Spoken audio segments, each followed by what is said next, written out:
Oakland Community Health Network providing some resources for community members here in Oakland County and Rochester Hills following this devastating shooting incident at the splash pad. I can only imagine the range of emotions that are happening across here. What's your message to community members right now, Dr. Pozios? Well, I think it's important for people to know that it's normal to feel upset by this, stressed out by this.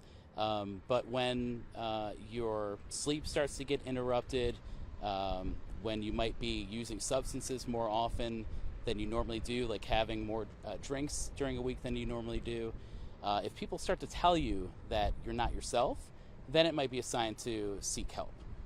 And Tricia, tell me about what resources are available for community members right now.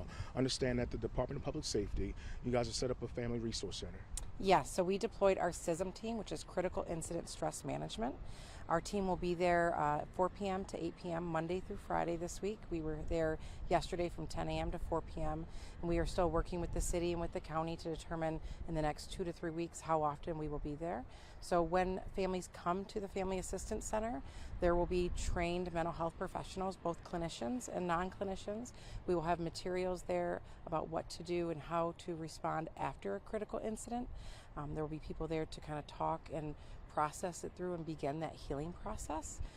It's nothing to be scared of. You don't have to talk to anybody if you come. There are materials and information. Our 988 crisis number is available for people to call and text at any time of the day, but we'll be open there and willing to talk to anyone. We know after situations like this, there's still some type of stigma when it comes to the idea of community members talking to mental health professionals. What do you want to say about that, Dr. Pozios, and the benefits of talking to a professional? Well, stigma's real. Stigma prevents people from getting needed services. And so, again, what I'd like to reiterate is that it's normal to be feeling some sort of way after an experience like this. But what's not normal, and it's okay to not be okay, but it's not okay to suffer.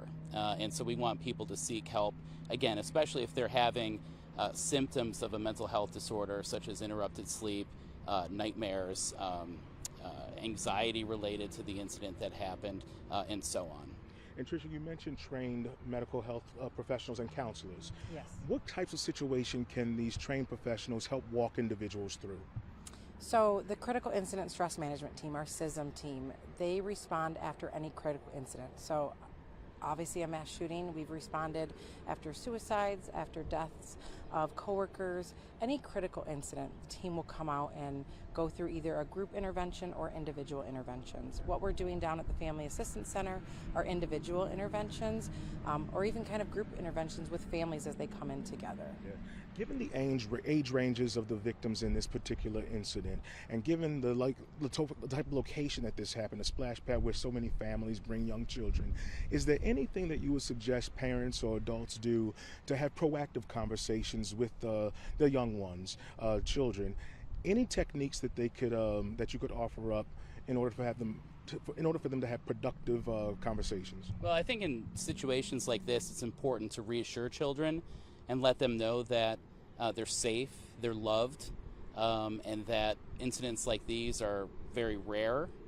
Obviously, we want parents to have age-appropriate conversations with their children. So if they're very young children, not getting into details about the violence, but giving a more general kind of picture about what happened and how to frame it within their everyday lives. Older children, you can get into a little bit more detail, but still, at the end of the day, it's important to hug your children, let them know that they're loved, and that even though it seems like these incidents happen all the time because they're so impactful when they happen, ultimately they are still fairly rare. And I know your team is in communication with Sheriff Broussard and his staff.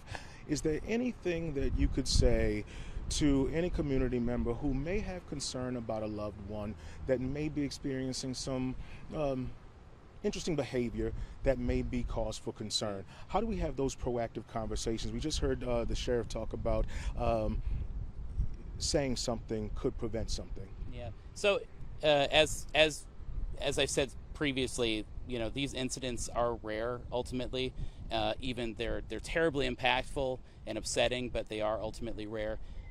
Same goes for the relationship between mental illness and violence. only 3 to 5% of violent acts are attributable to serious mental illness. So it's important to know that people with mental illnesses are 10 times more likely to be the victims of violence than the perpetrators. However, that doesn't mean that in rare instances, somebody who's having specific mental health symptoms who's untreated might pose the threat of violence or an elevated risk. And so what I'd say is, encouraging that individual to seek help, to be open to getting treatment, mental health treatment, is something to consider. But at the end of the day, again, it's a very rare circumstance where somebody with mental illness might have an elevated risk of violence. And Dr. Pozios, thanks for putting that into perspective. We always talk about having access to resources, and you guys are making those resources available here in Rochester Hills right now. Again, remind us how we can find more about the Oakland Community Health Network and the Family Resource Center. So you can go to our website, which is www.oaklandchn.org. We'll have information there on mental health resources, our behavioral health response to here in Rochester, along with the address and the hours of the Family Assistance Center. And open at the Family Assistance Center from 4 to 8 this week. Yes, Monday through Friday, including Wednesday, which I know is a federal holiday for some people, but we will still be out there. And as well as our crisis line is always available, 988. And as we wrap this up, any final thoughts? No, just again, it's a terrible tragedy, and parents, hug your children. Thank you guys so much. I appreciate your time.